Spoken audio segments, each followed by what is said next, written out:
March 13, 2003 மதியம் ஒரு 1:30 மணி இருக்கும். ஒரு ஆஸ்பத்திரி வாசல் வழியா ஒரே கூட்டமா இருக்காங்க. என்னன்னு பார்த்தா ஒரு பொண்ணு மயங்கி கீழ விழுந்திருக்கா. அவளோட உடல்ல ஒரே கத்தி காயமா இருக்கு. தலையில அடிபட்ட சுவடுகள் இருக்கு. ரத்தம் சொட்ட சொட்ட அவளோட முகமே ஒரே வெண்மையா இருக்கு. உடனே அங்க ஒரு சவுண்டு. போங்க போங்க, உடனே உள்ள கொண்டு போங்க. யாருன்னு பார்த்தா நர்ஸ். நர்ஸ் வந்ததும் வார்டு பாய், பாதுகாப்பு ஊழியர்கள் ஓடி வராங்க. அந்த பொண்ணை ஸ்ட்ரெச்சர்ல போட்டு உள்ள தூக்கிட்டு போறாங்க. ஸ்ட்ரெச்சரில் அந்த பொண்ணை உள்ளே தூக்கிட்டு போனோடனே அங்கே இருக்கிற மனுஷங்களை பார்த்தா அந்த மனுஷங்களோட பார்வையில் ஒரு பயமும் இருக்குது, ஒரு பரிதாபம் ரெண்டும் கலந்துருக்கு. உள்ளே அந்த பொண்ணை செக் பண்ண டாக்டர் சொல்கிறாரு, கத்தி ரொம்ப ஆழமாக குத்திருக்கு, தலையில் வேற பலத்த காயம், ரொம்ப உயிருக்கு ஆபத்து. ஸோ எல்லோரும் ஆப்ரேஷனுக்கு தயாராகுங்க. நர்ஸு உடனே பதட்டத்தோட ஓடுறாங்க. அங்கே இருக்க இயந்திர ஒலி, மானிட்டரோட பீப் சத்தம் அந்த அறையவே நடுங்க வைக்குது. அந்த பொண்ணு உள்ளே போன ஒரு 15 நிமிஷத்துக்குள்ளே போலீஸ் வந்துட்டாங்க. இன்ஸ்பெக்டர் மக்கள் கூடத்தை கலைச்சி விசாரணை தொடங்கினாங்க. யாராவது பார்த்தீங்களா, இந்த பொண்ணுக்கு என்ன தான் ஆச்சு? ஒருவர் சொல்கிறாரு, கத்தி குத்துன மாதிரி இருக்குது சார். இன்னொருத்தர் சொல்கிறாரு, தலையிலேயே அடிச்சிருக்காங்க சார். எல்லோரும் இப்படி மாற்றி மாற்றி சொல்லும் போது அவருக்கும் ஒரு குழப்பம் ஏற்படுது. ஸோ இன்ஸ்பெக்டர் போய் டாக்டர்கிட்டையாவது எதாவது கேட்கலான்னு டாக்டரை போய் சந்திக்கிறாரு. டாக்டர், அவங்க நிலைமை எப்படி இருக்குது? அதுக்கு டாக்டர் சொல்கிறாரு, எதாக இருந்தாலும் என்னால் ஒரு 48 மணி நேரம் கழிச்சு தாங்க சொல்ல முடியும். ஒரு வேளை உயிர் பழைக்கலாம், இல்லாட்டி கோமாக்கு கூட போகலாம். எதாக இருந்தாலும் 48 மணி நேரம் ஆகும். இதை கேட்டவுடனே இன்ஸ்பெக்டர் முகம் ரொம்பவே வாடி போய் கடினமாகுது. உடனே அவர் திரும்பி போய் கான்ஸ்டபிள் கிட்ட, கான்ஸ்டபிள் இவங்களோட புகைப்படத்தை எடுத்து வச்சுக்கோங்க, ஸ்டேஷனுக்கு போய் எல்லா மிஸ்ஸிங் கேஸ் ரெக்கார்டையும் சோதிச்சு பாருங்கள்.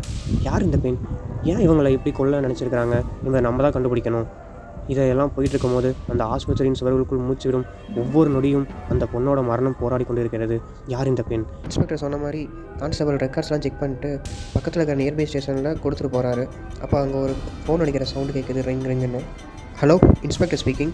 அப்போ அந்த சைடு இருக்கிற எஸ்ஐ இருந்துட்டு, சார் இப்போ தான் அவங்க கான்ஸ்டபிள் வந்து போயிருந்தான்னு சொன்னாங்க, மிஸ்ஸிங் கேஸ் பற்றி விசாரித்தார். அப்போ இன்ஸ்பெக்டர், ஆமாம், ஏதாவது மேட்ச் ஆச்சா?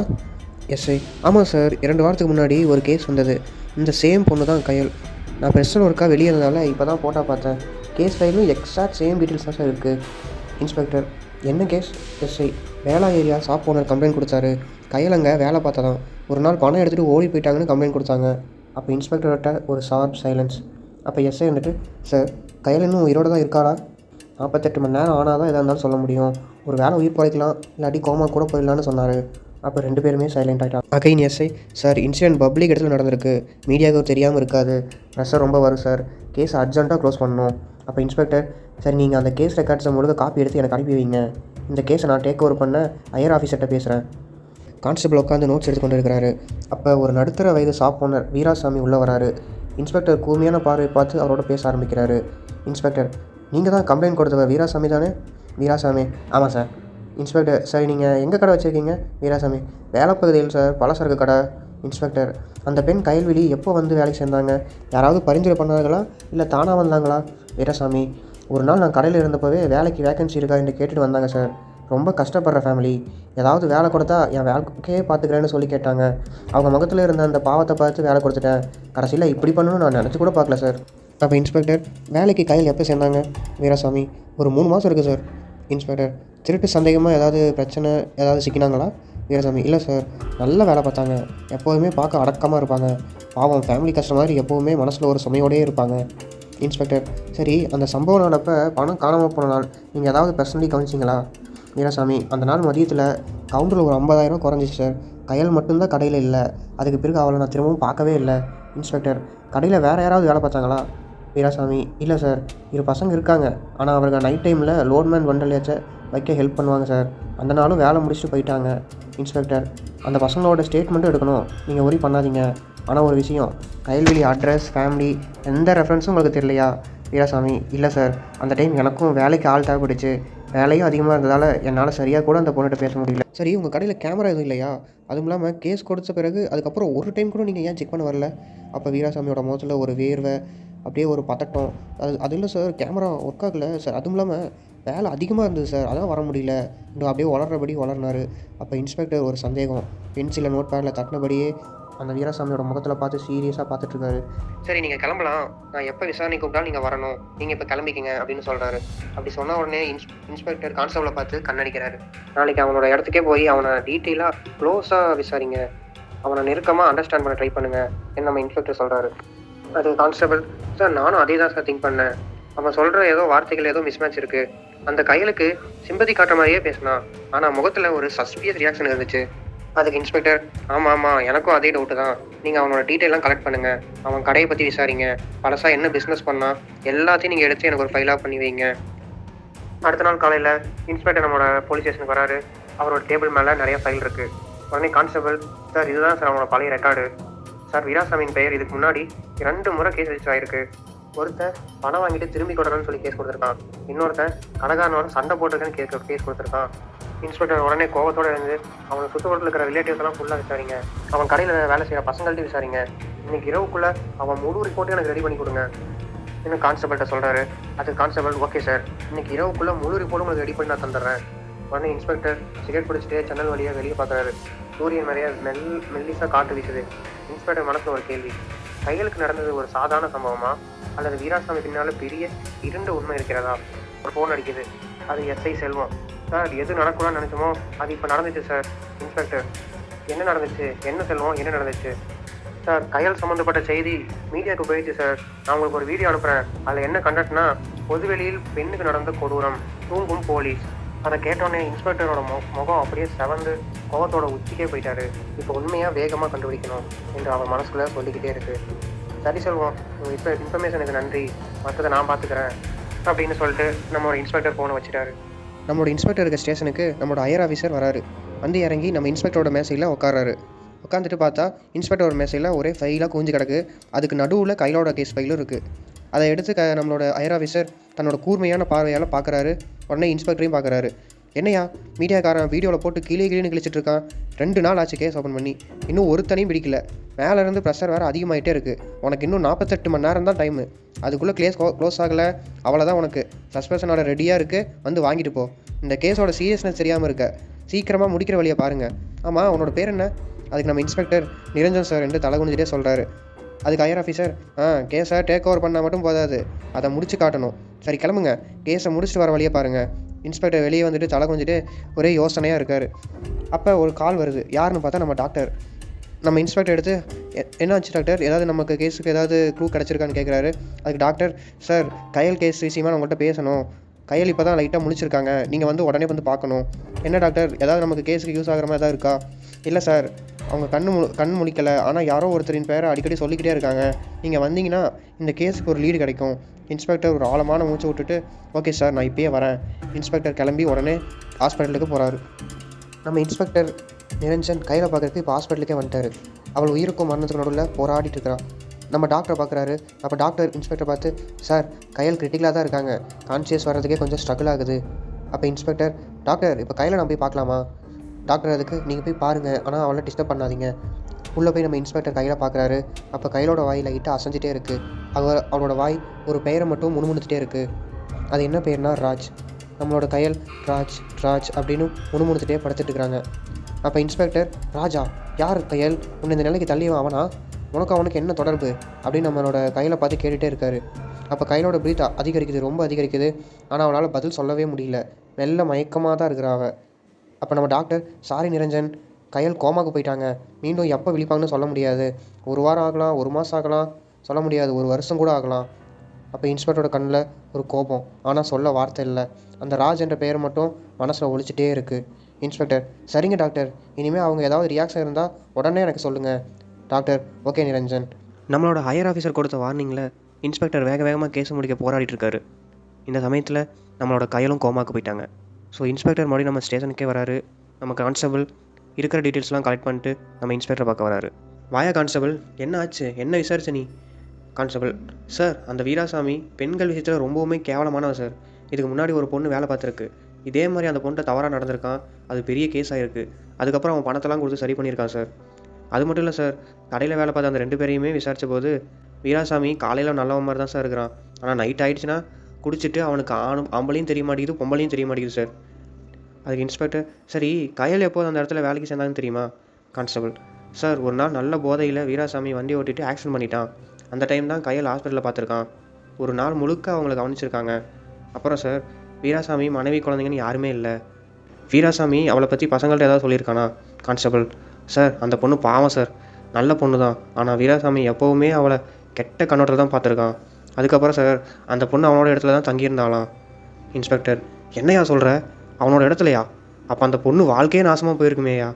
கான்ஸ்டபிள், இல்லை சார் இல்லை சார், அந்த விஷயத்தில் அந்த பொண்ணு லக்கி. ஏன்னா வீராசாமி ஓப்பனாக சொன்னான், அவளோட விருப்பம் இருந்தால் மட்டும் தான் தொடுவானாமா.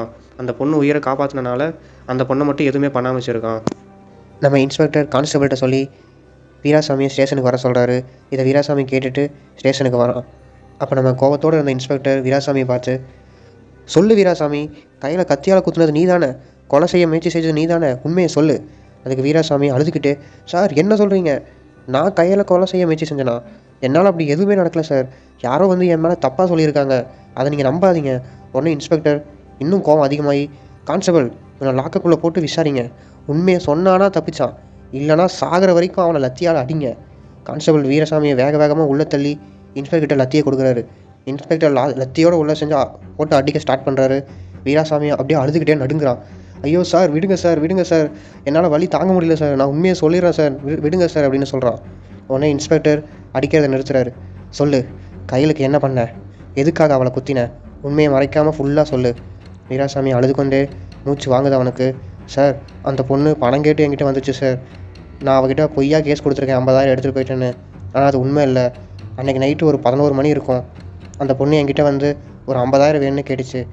சரி நீ நைட்டு இன்னும் ஒரு 1 ஹவர் கழிச்சு வா, நான் தரேன்னு சொன்னேன். அந்த பொண்ணும் அதே மாதிரி வந்துச்சு. பணம் கேட்டு வந்தபோது சரி இதுதான் நமக்கான சரியான நேரம்னு அவளை நெருங்க முயற்சி செஞ்சேன். ஆனால் அவள் என்னை தள்ளி விட்டுட்டு, சி நீ இப்படிப்பட்டவனா, இனிமேல் என்னை நெருங்கின போலீஸில் கம்ப்ளைண்ட் பண்ணிடுவேன்னு சொல்லிட்டு ஓடி போயிட்டா சார். அதுக்கப்புறம் அந்த பொண்ணை நான் பார்க்கவே இல்லை சார். ஆனால் அவங்க போலீஸ்கிட்ட கம்ப்ளைண்ட் பண்ணிடுவாங்க, நான் பயந்துட்டேன். அதனால தான் பணத்தை திருடிட்டு போயிடுச்சுன்னு பொய்யா கம்ப்ளைண்ட் கொடுத்துட்டேன் சார். மற்றபடி நான் அவளை குத்தவே இல்லை சார், நான் குத்தவே இல்லை சார், நான் கையில் குத்தலை சார் அப்படின்னு நம்ம வீராசாமி புலம்ப ஆரம்பிச்சிட்டாரு. இதை நம்ம கான்ஸ்டபிள் அமைதியாக பதிவு பண்ணிகிட்டே வராரு. அந்த அறையில் பார்த்தாட்டம் ரொம்ப அதிகமாக நிலவுது. கொஞ்ச நேரம் கழிச்சு இன்ஸ்பெக்டர் கோமா உள்ளே வராரு. ஆமாம், கையில்கிட்ட ஃபோன் எதுவுமே இல்லையா, அவள் வீட்டுக்கு இது வரைக்கும் ஃபோன் பண்ணதே இல்லையா? உடனே வீராசாமி கொஞ்சம் தயக்கத்தோடவே, சார் இந்த சம்பவம் நடக்கிறதுக்கு ஒரு 2 நாளைக்கு முன்னாடி அவளே தான் சார் வேலை பார்த்துருக்கும் போது என்கிட்ட வந்து, நான் இது வரைக்கும் வீட்டுக்கிட்ட பேசி ரொம்ப நாள் ஆச்சு, உங்கள் ஃபோனை கொடுத்தா நான் பேசிட்டு தரேன். நானும் அதை கேட்டோன்னே சரி நம்பர் வாங்கி போட்டு தந்தேன் சார். இதை கேட்டோன்னே இன்ஸ்பெக்டர் இன்னும் கோமாகி, டேய் இதை முதலே சொல்லணும்ல, அவள் நம்பரை சொல்லு, டக்குன்னு சொல்லு அப்படிங்கிறாரு. அதுக்கு வீராசாமி கொஞ்சம் தயக்கத்தோடே நம்பரை சொல்கிறான் மெதுவாக. இன்ஸ்பெக்டர் உடனே கான்ஸ்டபிள் கிட்ட, கான்ஸ்டபிள் இந்த நம்பருக்கு நான் கால் பண்ணுறேன், இப்படி உடனே டேஸ்ட் பண்ணுங்கள், எனக்கு உடனே எல்லா டீட்டெயில்ஸ் வேணும் அப்படின்னு வேகமாக சொல்கிறாரு. வேகமாக ஃபோன் எடுத்துகிட்டு வெளியே போகிறாரு. இன்ஸ்பெக்டர் நிரஞ்சன் அந்த நம்பருக்கு டயல் பண்ணி கால் பண்ணுறாரு. ரிங்கு போகுது, திடீர்னு கட் ஆகுது, மறுபடியும் ரிங்கு போகுது, மறுபடியும் கட் ஆகுது. 3ஆவது டைம் பண்ணும்போது சுவிட்ச் ஆஃப் வந்துருச்சு. கோவத்தோடு போய் சேரில் உட்காந்துட்டு நம்ம வீராசாமியை பார்த்துட்ருக்காரு. கொஞ்ச நேரம் கழிச்சு நம்ம கான்ஸ்டபிள் ஒரு ஃபைலோடு உள்ளே வராரு. இன்ஸ்பெக்டர் கிட்ட, சார் அந்த நம்பரோட லாஸ்ட் லொக்கேஷனை நான் டேஸ்ட் பண்ணிட்டேன், திருவள்ளந்தூர் சார் காட்டுது சார். இன்ஸ்பெக்டர், என்னடா திருவள்ளந்தூரா, அப்படிப்பட்ட ஒரு ஊரை நான் கேள்விப்பட்டதே இல்லையே. சரி இன்னொரு முறை அந்த நம்பருக்கு நான் கால் பண்ணி பார்க்குறேன். இன்ஸ்பெக்டர் மறுபடியும் டயல் பண்ணுறாரு. ரிங்கு போகுது, ஒரு ஆள் எடுத்துட்டான். அந்த பக்கத்துல வாய்ஸ் கேட்குது, ஹலோ யார் பேசுகிறது? அதுக்கு இன்ஸ்பெக்டர், ஹலோ நான் கையிலோட ஃப்ரெண்டு பேசுகிறேன், கையில் உடம்பு சரியில்லாமல் ஹாஸ்பிட்டலில் இருக்காங்க, அவங்க கையில் இந்த நம்பர் தான் கடைசியாக இருந்துச்சு, உங்கள் பேர் என்னன்னு தெரிஞ்சுக்கலாமா? அதுக்கு அவர் இருந்துட்டு, என் பேர் ராஜாங்க, அவங்க இப்போ எங்கே இருக்காங்க, எனக்கு அவங்க எங்கே இருக்காங்க கூட இப்போ தெரிலிங்க. இன்ஸ்பெக்டர், பயப்படாதீங்க ராஜா, நீங்கள் உங்கள் ஊர் பஸ் ஸ்டாப்புக்கு வந்துடுங்க, நானும் வண்டியிலே வரேன். ராஜா, சரிங்க இப்போவே நான் வரேன். உடனே திருவள்ளூர் பஸ் ஸ்டாப்புக்கு நம்ம போலீஸ் அவரை பார்க்கறதுக்கு போகிறாரு. மஃப்தி வடையில் இன்ஸ்பெக்டர் நிரஞ்சன் ஒரு ஓரமாக நின்றுருக்கிறாரு. இன்ஸ்பெக்டர், நான் வந்துட்டேன் ராஜ், நீங்கள் எங்கே இருக்கீங்க, என்ன கலர் சட்டை போட்டிருக்கீங்க? ராஜ், நான் மஞ்சள் கலர் சட்டை போட்டிருக்கேன் சார். ஓகே மஞ்சள் சட்டை, ஒரு தூரத்தில் ஒரு நிறையா முடி இருக்கிற மாதிரி ஒரு பையன் தெரிகிறான். உடனே நம்ம இன்ஸ்பெக்டர் அந்த பையனை நோக்கி போகிறாரு. நீங்கள் தான் ராஜா? ராஜ், ஆமாம் சார். கையில் எப்படி இருக்காங்க, அவங்க சேஃப் தானே? இன்ஸ்பெக்டர் கொஞ்சம் கோல்டு டோனில், வாங்க வண்டியில் ஏறுங்க, மற்றதை போய் பேசிக்கலாம். உடனே 2 பேரும் போலீஸ் ஸ்டேஷன் நைட்டு போகிறாங்க. அப்போ ராஜ் இருந்துட்டு ஒரு மாதிரி பயத்தில், என்ன சார் போலீஸ் ஸ்டேஷனுக்கு கூட்டிகிட்டு வந்திருக்கீங்க? இன்ஸ்பெக்டர், உள்ளே வாங்க ராஜ், எல்லாம் உங்கள்கிட்ட சொல்லிகிட்டே இருக்கணுமா, உள்ளே வாங்க பேசிக்கலாம். ஸ்டேஷனுக்குள்ளே போனோடனே நம்ம இன்ஸ்பெக்டர் நிரஞ்சன், பயப்படாத ராஜ், நான் இந்த ஸ்டேஷனோட இன்ஸ்பெக்டர், கையிலுக்கு ஒரு சின்ன ஆக்சிடென்ட், அந்த கேஸ் விஷயமாக தான் உங்ககிட்ட விசாரிக்கணும்னு கூட்டிகிட்டு வந்திருக்கேன், நீ எதையுமே மறைக்காமல் உண்மையை சொல்லு, கையிலுக்கு உனக்கு என்ன தொடர்பு? அதுக்கு நம்ம ராஜ் கொஞ்சம் நடுங்கியபடியே, சார் நான் சின்ன வயசுலேருந்தே கையில்னால் எனக்கு ரொம்ப பிடிக்கும், அவள் ஒரு நல்ல பொண்ணு சார், நான் அவளை காதலித்தேன், அவளும் என்னை காதலிச்சா. ஆனால் எங்கள் ஊரில் ஜாதி பிரச்சனை ரொம்ப அதிகம் சார், பஞ்சாயத்து தலைவர் ஒருவர் இருக்கிறாரு, அவர் என்ன சொல்கிறாரோ அதுதான் ஊர் எல்லாம் கேட்கும், ஊரில் அதுதான் நடக்கும். என் குடும்பத்தில் நான் எத்தனையோ தடவை சொன்னேன், ஆனால் அவங்க கேட்கவே இல்லை, பஞ்சாயத்து என்ன முடிவெடுக்குமோ அதை தான் பண்ணணும்னு சொல்லிட்டாங்க. இதை கேட்டோடனே சரி அப்படியே அப்புறம் என்ன நடந்துச்சு அதை சொல்லு. அதுக்கு ராஜ் கொஞ்சம் அழுதபடியே, சார் ஒரு நாள் கையில் வயலுக்கு வேலைக்கு போயிருந்தா, அப்போ பார்த்தீங்கன்னா 4 பேர் குடிச்சிட்டு அவகிட்ட தகராறு பண்ணாங்க. அப்போ அவள் அந்த 4 பேரையும் அடித்து ஓட விட்டுட்டா. இது அடுத்த நாள் பஞ்சாயத்து ஆச்சு சார், பஞ்சாயத்து தலைவர் வந்திருந்தார். வந்து எல்லோரும் நினச்சாங்க கையிலுக்கு தான் ஆதரவாக போகணுன்னு. ஆனால் கையல் கீழ் ஜாதிங்கிற ஒரே காரணத்துக்காக அந்த 4 பேருக்கு சப்போர்ட் பண்ணி பஞ்சாயத்து தலைவர் கையலோட குடும்பத்தை ஊரை விட்டு தள்ளி வச்சிட்டாரு. அதுக்கு அவர் சொன்ன ரீசன், இந்த மாதிரி கீழ் ஜாதி பொண்ணை நம்ம ஊரை விட்டு தள்ளி வச்சாதான் அடுத்து அந்த கீழ் ஜாதி பொண்ணும் நம்ம ஜாதி பசங்களை அடிக்க மாட்டா அப்படின்னு சொன்னாங்க. இதை கேட்டோடனே எனக்கு ஒரு பக்கம் கோபமாக இருந்தாலும் என்னால் எதுவுமே செய்ய முடியல சார். இதை கேட்டோடனே நம்ம இன்ஸ்பெக்டர் மனசுலையும் இந்த ஊர்கள்லாம் இப்படி தான் இருக்குது அப்படின்னு தோணிட்டு, சரி அதுக்கப்புறம் என்ன நடந்துச்சு அப்படின்னு கேட்குறாரு. அதுக்கு ராஜ், சார் நான் கையில் அதுக்கப்புறம் பார்க்கவே முடியல சார். ஒரு நாள் எனக்கு பார்க்கறதுக்கு சந்தர்ப்பம் கிடச்சிது. அந்த நிமிஷம் அவளை பார்த்து பேசக்கூட முடியல சார். இருந்தாலும் கையில்கிட்ட சொன்னேன், இனிமேல் நீங்கள் இருக்காத, ஏதாவது ஒரு டவுன் பஸ்ஸில் நான் அவனை ஏற்றி விடுறேன், எங்கேயாச்சும் எப்படியாச்சும் போய் வாழ்ந்துக்க, நானும் இல்லாட்டி நான் வந்துடுறேன் அப்படின்னு சொன்னேன். அதுக்காக இல்லை நான் எங்கள் அம்மா அப்பாவை பார்த்துக்கணும், நான் அவங்க கூட தான் இருக்கணும் அப்படின்னு சொன்னார்.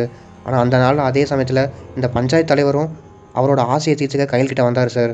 அப்போ கையல் அவளை கட்டையாலே அடித்து கீழே படுக்க வச்சுட்டு பஸ் ஏறி வந்துட்டாங்க. அதுக்கப்புறம் நான் அவளை இது வரைக்கும் பார்க்கல சார். ஃபோனில் மட்டும் தான் பேசிகிட்டு இருந்தோம். இன்ஸ்பெக்டர் கொஞ்சம் அமைதியாகிட்டு, சரி ராஜ், நீ சொன்னதெல்லாம் நான் பதிவு பண்ணிட்டேன், நீ நினைவில் வச்சுக்க, உன் வார்த்தை மட்டும் போதாது, ஆதாரமும் வேணும், நியாயம் கிடைக்கிற வரை நீ ஸ்டேஷனில் தான் இருக்கணும். ராஜ் கொஞ்சம் அழுதுகொண்டே, சார் நான் அப்பாவி சார், கையலுக்கு நியாயம் செய்ய முடியல, நீங்கள் என்ன சொன்னாலும் செய்கிறேன் சார். அப்புறம் இன்ஸ்பெக்டர் கான்ஸ்டபிள்கிட்ட சொல்லி, கையில் பற்றி விசாரிங்க, ராஜோட ஸ்டேட்மெண்ட்டும் இது ஒத்து போதான்னு பாருங்கள் அப்படின்னு சொல்கிறாரு. அதுக்கு ராஜ் வந்துட்டு, சார் அங்கே போலீஸ் மதிக்க கூட மாட்டாங்க சார், அவங்களே அவங்க விலை கொடுத்து வாங்கிட்டாங்க சார், நீங்கள் கண்டுபிடிக்கணும்னு நினச்சா நீங்கள் தான் சார் ஏதாவது எஃபர்ட் பண்ணணும் அப்படிங்கிறாரு. இதை கேட்ட இன்ஸ்பெக்டர் யோசனை பண்ணி பார்த்துட்டு, சரி கான்ஸ்டபிள் நீங்கள் மஃப்தியில் போய் விசாரிச்சு எனக்கு அப்டேட் பண்ணுங்கன்னு சொல்கிறாரு. உடனே கான்ஸ்டபிளும் போய் அங்கே மஃப்தியில் விசாரிக்கிறாரு. ராஜ் சொன்னது எல்லாமே ஒத்து போகுது. உடனே நம்ம இன்ஸ்பெக்டர் கால் பண்ணி சொல்கிறாரு. இன்ஸ்பெக்டர் கேட்டோடனே கோவத்தோட வேகமாக கிளம்பி ஹையர் ஆஃபீஸில் போய் இதெல்லாம் சொல்லி நம்மளோட பஞ்சாயத்து தலைவரை கைது பண்ணுறதுக்கு ஆர்டர் வாங்கிட்டு வராரு. பஞ்சாயத்து ஆஃபீஸர் அரெஸ்ட் பண்ணி ஜெயிலில் போய் உள்ளே தள்ளுறாரு. உள்ளே தள்ளிட்டு இன்ஸ்பெக்டர் சொல்கிறாரு, சொல்லுடா, நீ தானே கையில் கொத்தின, உண்மையை சொல்லு அப்படிங்கிறாரு. பஞ்சாயத்து தலைவர் அடியை வாங்கிட்டு ஒரு கோவத்தோட, ஆமாம் சார், அந்த பொண்ணு என்னையவே அடிச்சுட்டு தப்பிச்சு போயிடுச்சு, என்னால் எப்படி சும்மா இருக்க முடியும், அன்றைக்கி நைட்டே அவளை தேடி பார்த்தேன், கிடைக்கவே இல்லை, இன்றைக்கி ஒரு நாள் திடீர்னு பார்த்தா என் கார் முன்னாடி வந்து விழுவுறா, சும்மா விடுவேனா, அதான் அடித்து அவளை கொன்னேன், என்னையெல்லாம் எதுவும் பண்ண முடியாது, நீங்கள் என்னை உள்ளே தள்ளுங்க, நான் 6 மாதத்தில் வெளியே வந்துடுவேன் அப்படின்னு நம்ம பஞ்சாயத்தில் திமிராக பேசுகிறான். இன்ஸ்பெக்டர் லாக்கப் ஓப்பன் பண்ணி, சரி நீ சொன்னது கரெக்டு தான், நீலாம் வாழவே தகுதி இல்லாதவன், உன்னையெல்லாம் இப்படி விடக்கூடாது அப்படின்னு சொல்லிட்டு இன்ஸ்பெக்டர் ஃபஸ்ட்டு துப்பாக்கி எடுத்து தன்னோட கையவே சுட்டுக்கிட்டாரு. அதுக்கப்புறம் பஞ்சாயத்து தலைவரை சுட்டுட்டாரு. உடனே கான்ஸ்டபிள் இதை தூரத்துலேருந்து பார்த்துட்டு ஓடி வராரு. சார் என்ன சார் பண்ணுறீங்க சார், நான் எதிர்பார்க்கவே இல்லை சார், ஏன் சார் இதுக்கு போய் உங்களை நீங்களே காயப்படுத்திக்கிட்டீங்க அப்படின்னு கான்ஸ்டபிள் கேட்குறாரு. அதுக்கு இன்ஸ்பெக்டர் வந்துட்டு, என்ன பண்ணுறதுங்க, இங்கே நல்லது செய்யணுன்னா கூட ஏதாவது ஒரு வேலை கொடுத்து தான் ஆகணும். இன்ஸ்பெக்டர் காயடைந்த நிலையில் கையில் பேண்டேஜ் போட்டுட்டு ஒரு படுக்கையில் படுத்திருக்காரு. இன்ஸ்பெக்டரோட மைண்டில், இன்னும் எத்தனை பேர் தான் இந்த ஜாதியால் சாக்க போகிறாங்களோ. கையிலோட காதலன் கையல்கிட்ட படுத்துட்டு கையல்கிட்ட சொல்கிறான். அப்போ கையிலோட முகத்தில் சிறிய ஒரு நிம்மதியோடு சிரிப்பு இருக்குது. எப்போ தண்டனைகள் கடுமையாகுதோ அப்போ தான் தவறுகள் குறையும். இந்த மாதிரி கையல் கேஸுகள் உருவாகாமல் இருக்கும். இது மாதிரி கதைகளை நீங்கள் கேட்டு தெரிஞ்சுக்க நம்ம சேனலை சப்ஸ்கிரைப் பண்ணி லைக் பண்ணிக்கோங்க. அடுத்த கதையில் பார்க்கலாம். தேங்க்யூ.